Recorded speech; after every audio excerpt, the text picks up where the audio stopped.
Hello दोस्तों, अगर आप उन चीजों पर जरूरी अटेंशन नहीं देते हैं जो आपका टाइम लेती हैं, तो जितना टाइम उन्हें देना चाहिए वह उससे ज्यादा टाइम लेंगी। सोचिए, आप एक कंप्यूटर की तरह हैं। आपका दिमाग हर टाइम इंफॉर्मेशन प्रोसेस कर रहा है, नई इंस्पिरेशन ले रहा है और थॉट्स जनरेट कर रहा है, बिल्कुल कंप्यूटर की तरह। आपके दिमाग में भी रम यानी कि वर्किंग मेमोरी की एक लिमिट है। जब आपके दिमाग की रैम भर जाती है तो वह स्लो हो जाता है और कम एफिशिएंट हो जाता है। यही होता है जब आप हर टाइम उन सभी चीजों के बारे में सोच रहे हैं जॉब करने की जरूरत है। आपका मन रिमाइंड्स, टू डू लिस्ट और इनकम्प्लीट कामों से भरा हुआ है। यह कांस्टेंट मेंटल चैटर काम पर फोकस करने को मुश्किल बना देता है और इससे स्ट्रेस, चिंता और बर्नआउट भी हो सकता है। जेम्स एलन की लिखी हुई बुक गेटिंग थिंग्स डन आपके दिमाग के लिए एक सिस्टम अपग्रेड की तरह है। यह आपके थॉट्स और कामों को कैप्चर करने, ऑर्गेनाइज करने और प्रोसेस करने का फ्रेमवर्क प्रोवाइड कराती है। सिस्टम को फॉलो करने से आप अपने दिमाग की रैम को फ्री कर सकते हैं और ज्यादा प्रोडक्टिव बन सकते हैं।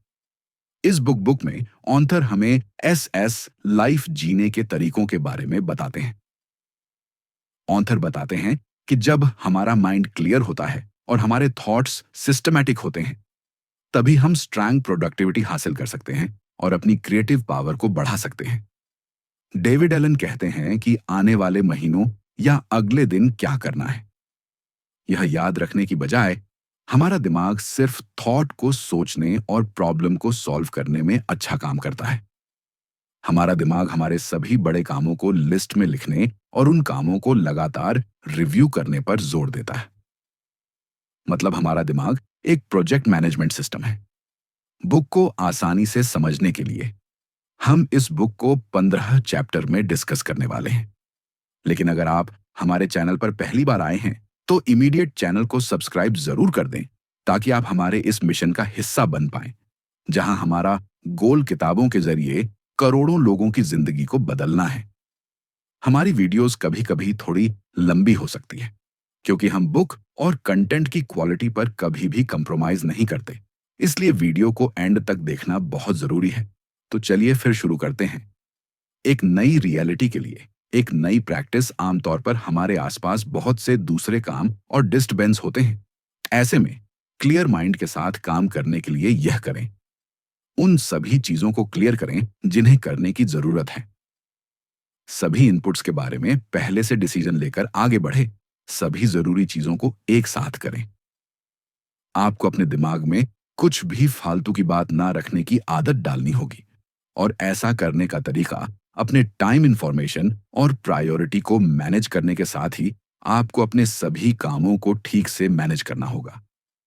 आपको ध्यान रखना होगा कि आप अपने टाइम के साथ क्या करते हैं और अवेलेबल इंफॉर्मेशन के साथ क्या प्रोडक्टिव करते हैं।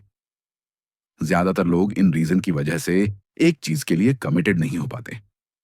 क्लैरिटी की कमी, अपनी अगली प्लानिंग का पता ना होना और एक एक्शन लेने के बाद अगर जरूरत हो तो जरूरी चेंजेस के लिए रेडी ना रहना।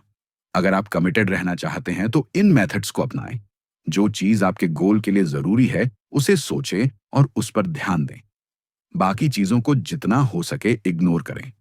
आपको अपने नेक्स्ट मूव्स के बारे में पूरी क्लैरिटी होनी चाहिए, इसलिए उन्हें पूरा करने की अच्छी प्लानिंग बना लें। एक बार जब आप उन सभी एक्शंस को डिसाइड कर लेते हैं जो करने हैं, तो उनके रिमाइंडर रखने चाहिए, ताकि आप टाइम टाइम पर उन्हें देखकर पूरा कर सकें। इसके अलावा आपको उन फाइनल गोल्स को लिखना होगा जो आप हासिल करना चाहते हैं, ताकि रिजल्ट को पाने के लिए वह आपको आगे बढ़ाने का काम करें। ऑथर कहते हैं कि यह चीजें हॉरिजॉन्टल फोकस के बराबर हैं। इसलिए इन्हें करने के लिए कमिटेड अपने वर्क फ्लो को मास्टर करने के लिए 2 स्टेप्स पेंडिंग कामों पर ध्यान दें, ऑब्वियस बनाएं कि हर चीज का क्या मीनिंग है और इसे करने के लिए क्या करना चाहिए। पहले स्टेप में उन सभी चीजों को इकट्ठा करना है जो पेंडिंग है। इसके लिए आप अपने paper, note, apps, voice recording और ईमेल की हेल्प ले सकते हैं। पेंडिंग चीजों को कैप्चर करने के 3 तरीके हैं। अभी जो भी चीज पेंडिंग मिलती है उस पर काम करने के बारे में ना सोचें। अभी बस उन्हें कलेक्ट करना है। इन अलग अलग चीजों को एक जगह पर नोट डाउन करने के लिए एक नोटपैड लेकर बैठें। जो पेंडिंग चीजें काम की हैं उन पर ध्यान दें और बाकी को अपनी प्रायोरिटी लिस्ट से हटा दें। अगले स्टेप में आगे बढ़े और बड़ी पिक्चर से छोटी पिक्चर तक को इन 5 होराइजन स्टेजेस में देखें। होराइजन 5 इस स्टेज पर अपने पर्पस और लाइफ के प्रिंसिपल्स को देखें।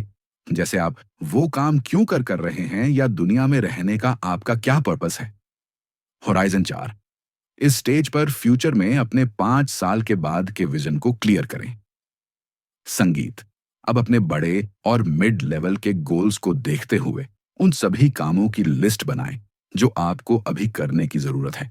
माइंड काम को कैसे कंप्लीट करता है?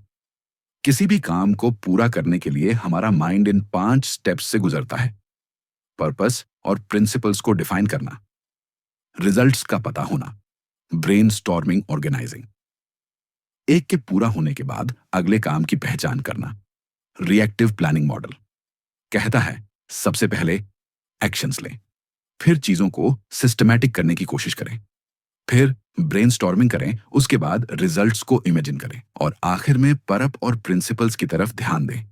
क्योंकि एक्शन लेते लेते आने वाली सिचुएशन के बारे में ज्यादा इफेक्टिव तरीके से सोचने से चीजें जल्दी बेहतर और ज्यादा सक्सेसफुली हो सकती हैं। इसके बाद अपने पर्पस और प्रिंसिपल्स